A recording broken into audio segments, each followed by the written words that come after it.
Mesdames, Messieurs, bonjour. Très heureux de vous retrouver ici en direct du sommet de l'élevage dans la grande halle de Cournon, donc tout près de Clermont-Ferrand. Alors, états généraux de l'alimentation, que va-t-il en sortir? C'est vrai que c'est un peu une première dans la façon de mettre autour de la table les différents acteurs pour trouver des solutions pour le bien-être de nos agriculteurs, bien-être économique bien sûr. Alors, j'ai le plaisir d'accueillir Laurence Wischinski. Bonjour. Bonjour. Alors, vous êtes député du Puy-de-Dôme Modem, investi En Marche, et puis vous êtes aussi, on vous connaît bien en tant que magistrat. Juste face à vous, alors, Christine Valentin, bonjour. Vous êtes agricultrice éleveuse, tout d'abord. Bonjour. Et puis, vous êtes aussi présidente de la Chambre d'agriculture de Lozère. Vous êtes membre du Comité national de l'agriculture biologique au sein de l'INAO. Et vous participez justement aux États généraux de l'alimentation. Et ça va être intéressant de pouvoir débattre avec vous. À vos côtés, Michel Fanger, bonjour. Bonjour. Vous êtes député du Puy-de-Dôme Modem, investi En Marche. Vous êtes cardiologue de formation. Voilà. Tout à fait. Et de métier. Et juste face à vous, Michel Joux, bonjour. Bonjour. Vous êtes président de la FRSEA d'Auvergne-Rhône-Alpes. Voilà. C'est cela. La méthode, et je vais m'adresser à vous, madame, si vous êtes d'accord, la méthode, donc, justement, de ces états généraux, elle est nouvelle et à la fois elle n'est pas nouvelle, puisque c'était quand même ce qui s'était passé pour le Grenelle de l'environnement. Absolument. Et donc, vous me présentiez en disant que j'étais plutôt connue pour mon métier de magistrat, mais je voudrais vous dire aujourd'hui que je suis élue d'une circonscription qui est une circonscription à la fois urbaine, mais montagne. Et donc, je suis particulièrement concernée par les sujets de l'agriculture et de l'élevage et de la filière Saint-Nectaire, par exemple. Donc, sur la méthode, et parce que je suis aussi écologiste, je pense que la méthode du Grenelle de l'environnement a prouvé et a fait ses preuves en termes de bénéfices pour tous les acteurs. Évidemment, lorsque l'on réunit tous les acteurs et que l'on va du producteur, transformateur, distributeur au consommateur, en discutant aussi avec les élus, les responsables syndicaux, nous ne pouvons que faire ressortir l'intérêt général, même si, au premier chef, ce que nous devons considérer aujourd'hui, c'est l'intérêt des agriculteurs, des éleveurs et, à la fin, celui des consommateurs. D'où aussi le grand débat qui existe sur l'alimentation, une alimentation saine. Et quand vous disiez à quoi servent ces états généraux, ils servent aussi à définir une perspective, quel type d'agriculture pour ce que souhaitent les consommateurs. Alors, sur la méthode Christine Valentin, c'est vrai qu'il y a quand même des points positifs, mais il y a des points négatifs. 70 personnes autour d'une table, pouvoir intervenir, le temps de parole est très réduit. Oui, alors vous m'avez présenté, je vais faire un petit peu comme ma collègue, vous m'avez présenté comme agricultrice et c'est vrai, c'est mon premier métier. Je suis aussi, puisqu'elle a parlé de la montagne, je suis aussi en charge du dossier montagne pour les chambres d'agriculture de France et c'est vraiment une vraie passion et c'est un bon moment qu'on passe à défendre la montagne et tous les enjeux qui sont autour de l'élevage en montagne, puisque si on ne parlait pas d'élevage, on ne parlerait pas de la montagne, donc c'est quand même très intéressant. Autour de ces états généraux, 70 personnes minimum autour de la table, un temps d'expression qui est très court, voire inexistant par moment, enfin certains jours. C'est frustrant puisque on aimerait pouvoir répondre bien souvent en direct à l'interpellation précédente ou au moins apporter des éléments. Et en fait, le temps d'attente, le moment où on passe, 3 sujets se sont écoulés entre-temps. Donc oui, mais la contribution écrite est toujours possible et je trouve formidable qu'on puisse inscrire tous les acteurs ou tous les citoyens, tous les représentants du monde qui vit autour de nous et autour d'une table à un moment donné pour essayer justement de confronter les idées et de trouver un consensus qui apportera aussi bien aux consommateurs répondre à ses attentes et aux producteurs un niveau de rémunération meilleur.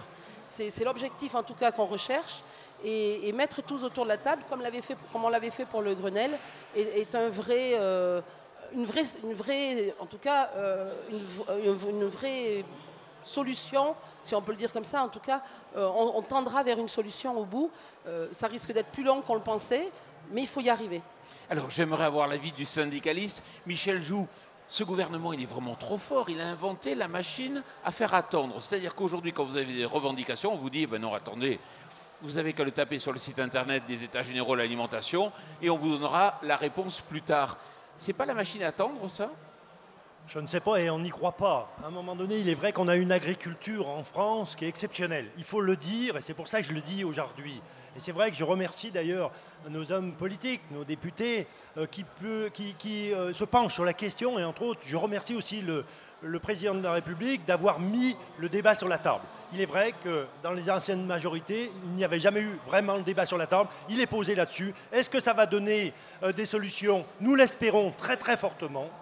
Est-ce que c'est une machine à attendre? J'espère que ça ne sera pas le cas, parce que si c'est le cas, eh bien on aura une agriculture qui va dégringoler, parce qu'aujourd'hui, en termes de rentabilité, au niveau de l'agriculture, dans notre région, mais en France, toute production confondue, c'est la catastrophe en termes de revenus, en termes de rentabilité, dû sans aucun doute à des charges trop élevées, des normes trop élevées, et du prix qui n'est pas là. Les premières étapes des États généraux, c'est la construction du prix avec une contractualisation avec un coût de revient et non plus en se basant sur un prix de marché. Donc si la première étape va bien, on ira à la deuxième et j'espère, et on remerciera d'ailleurs les députés et le président de la République si réellement on a des mesures très concrètes. Je crois que le président va intervenir. C'est pas sûr. Le 11, d'après ce qu'on dit. Mais si c'est pas vrai, c'est de moins en moins sûr. J'espère que ça ne sera pas le cas. S'il n'intervient pas d'ailleurs, on fera pression pour qu'il intervienne dans le bon sens.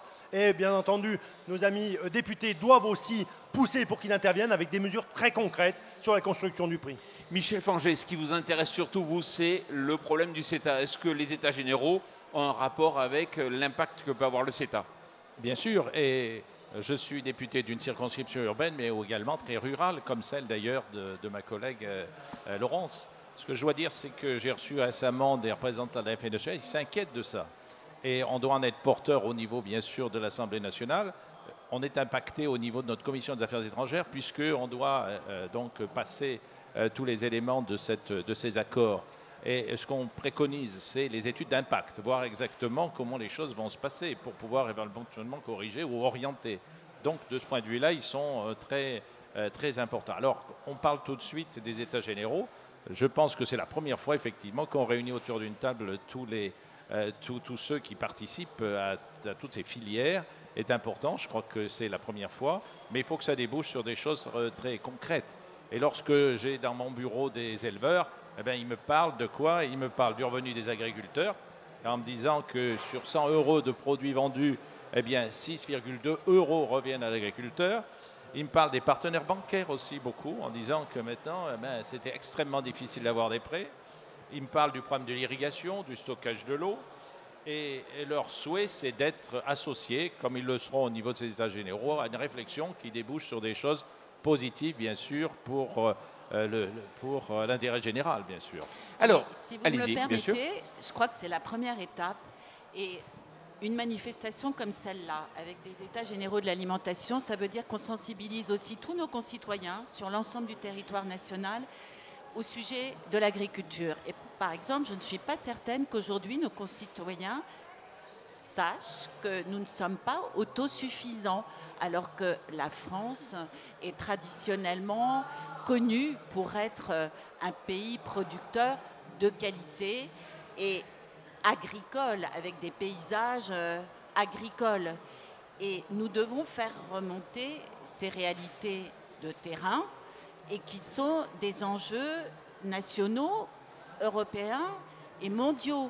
Et vous avez évoqué le CETA, ce traité de libre-échange avec le Canada. Évidemment, nous devons nous défendre les intérêts des producteurs et des agriculteurs français.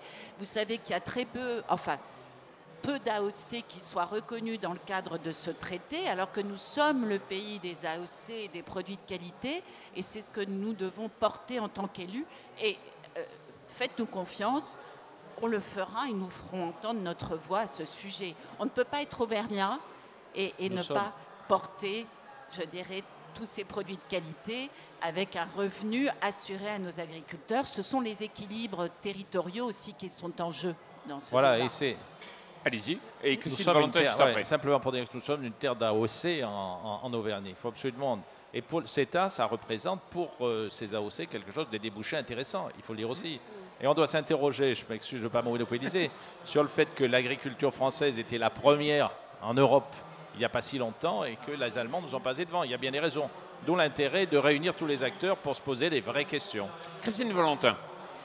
Oui, nous sommes ici réunis plus pour le Massif central, mais dans l'ensemble de la France, nous avons une très belle agriculture et c'est pas une agriculture, mais des agricultures et des territoires, avec toutes leurs variétés, aussi bien en agriculture qu'en territoire. Et nous devons pouvoir, autour de ces états généraux, montrer aux consommateurs qui nous reprochent ou qui nous demandent plus de sécurité, plus de qualité, plus de sécurité peut-être, de normes. Et la France est leader là-dessus. Oui, bien sûr, dire, mais nous devons le dire. Et il y a, à mon avis, produits sûrs.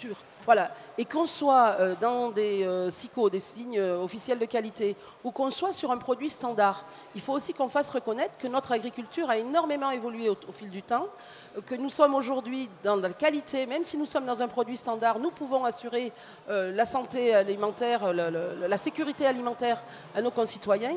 Et les états généraux doivent être aussi le moment où nous mettons en avant la qualité de nos produits et pas forcément si tout est démarqué. Tous les produits sont de qualité et ensuite on a une graduation pour arriver jusqu'aux produits évidemment AOP que je ne remets pas en cause sur ce territoire d'Auvergne. Et je ne mettrai d'ailleurs nulle part en cause. Mais Michel Joux, vous avez déjà perdu avec les États généraux dès le départ grâce ou à cause de Michel-Édouard Leclerc qui a dit à toute la France, attention, les agriculteurs, ils sont en train d'essayer de faire monter le prix de 15% dans votre dos. Michel-Édouard Leclerc a une stratégie qu'on connaît depuis très longtemps, c'est-à-dire les prix bas. Les prix bas, il faut se sortir des prix bas. Les prix bas, ça détruit de l'emploi, ça détruit de l'emploi agricole, ça détruit de l'emploi dans toutes les filières de notre beau pays en Europe. Donc il faut arrêter tout ça. Il dit n'importe quoi, je le dis très clairement. S'il était là, je le dirais.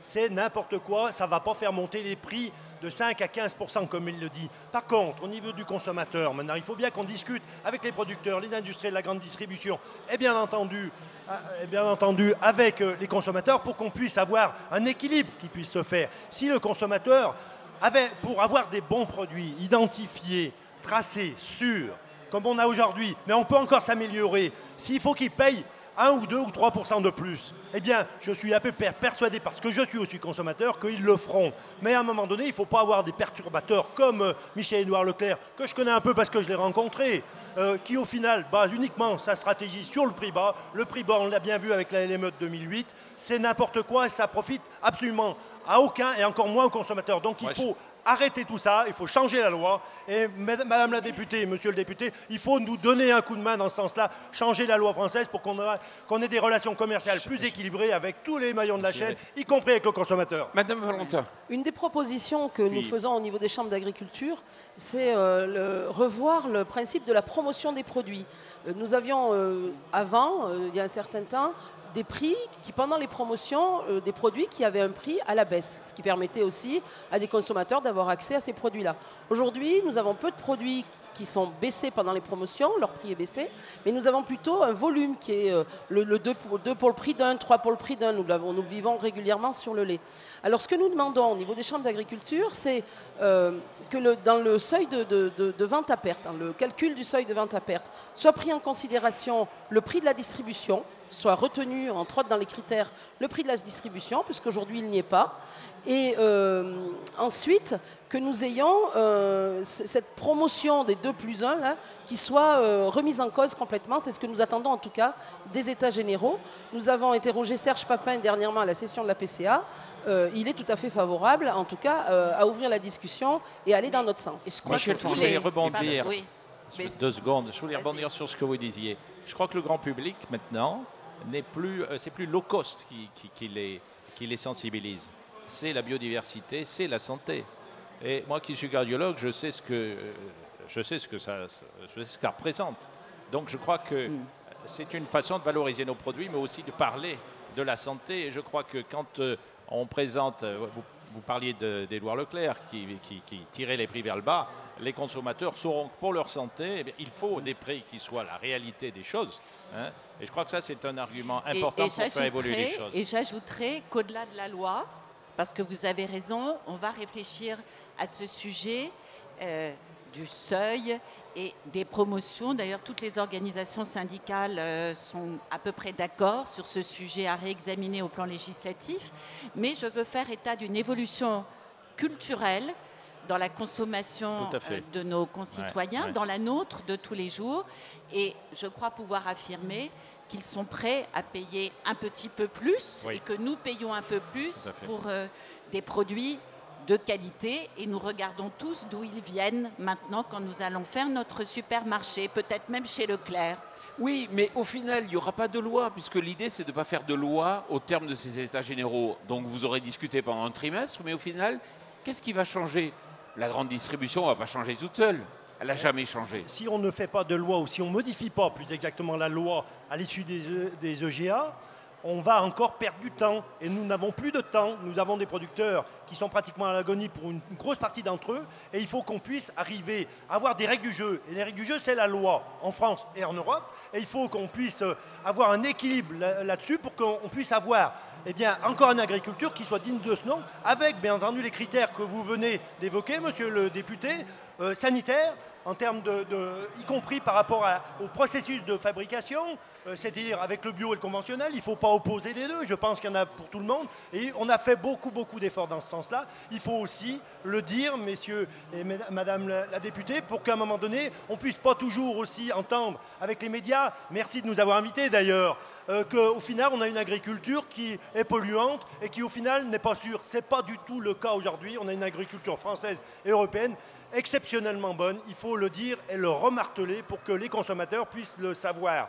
Il faut absolument que ça soit le cas. Si on demande à Édouard Leclerc de le faire, on aura tout perdu et je pense qu'il faut que ça soit le président de la République et les députés qui le fassent. Vous dites qu'il faut une loi, vous partagez? Non, mais moi ce que je crois, c'est qu'il faut d'abord privilégier le contrat. C'est l'objet d'ailleurs de ces états généraux de l'alimentation, c'est de contractualiser au maximum parce que c'est comme ça qu'on obtient le plus d'adhésion. Après, si on ne devait pas aboutir aux résultats escomptés, mais attendons, ça n'est pas terminé, nous devons attendre la fin du mois de novembre, eh bien l'étape éventuelle supplémentaire serait peut-être la loi, mais il faut procéder par étapes. Et je voudrais dire aussi que les équilibres, c'est ce qu'il y a de plus intéressant à obtenir. Vous évoquiez le bio, le conventionnel ou le raisonné. Il faut trouver les bons équilibres. C'est un peu comme pour les énergies, vous savez. Tout ne se fera pas en un seul temps et il y a vraisemblablement la place pour tout. Nous sommes déjà au terme de cette émission. Une dernière question aussi, Christine Valentin. Vous avez parlé hier dans le cadre d'un colloque d'Amazon. Et c'est vrai qu'on a l'impression qu'Amazon n'est pas représenté dans les états généraux de l'alimentation. Amazon sera peut-être demain le plus grand distributeur de produits d'agriculture biologique. Amazon sera peut-être demain une super GMS. On a déjà fait des états généraux qui sont dépassés? Non, c'est pas. Alors, j'ai parlé d'Amazon, mais c'était très provocateur. Je pense que nous avons dans nos structures, chambres d'agriculture ou localement, les moyens de travailler pour que le consommateur, le citoyen et le producteur soient mis en relation.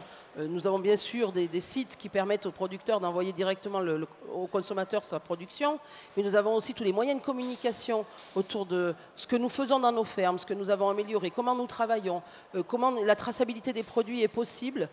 Je pense réellement que nous devons nous servir plus encore que ce que nous faisons aujourd'hui des moyens de communication que nous avons, des réseaux sociaux, pour justement aller à l'encontre du citoyen, à la rencontre du citoyen, du citoyen pour le former, l'éduquer, mais aussi lui apprendre ou lui expliquer ce que nous faisons pour qu'il reconnaisse la qualité du travail des agriculteurs aujourd'hui. Et comme le disait Michel, nous sommes prêts à faire encore des progrès, à aller encore plus loin dans l'attente du consommateur, lui répondre, mais nous avons besoin aussi qu'il reconnaisse de son côté tous les progrès que nous avons faits ces dernières années pour répondre justement à ses attentes. Mesdames, Messieurs, merci d'être venus ici débattre de cette question. J'ai juste une dernière information. Il y a une journée qui est organisée le dimanche 8 octobre 2017, donc c'est à Sainte-Anne-d'Auray, tout près de Vannes dans le Morbihan. C'est la 3e édition de la journée hommage aux familles endeuillées par un suicide d'agriculteur. Voilà, c'est déjà la 3e édition. Ça me semble intéressant de la signaler. C'est organisé par un agriculteur aussi qui s'appelle Jacques Geffredo. Voilà, merci beaucoup à vous d'être venus ici. Merci à vous de nous avoir suivis.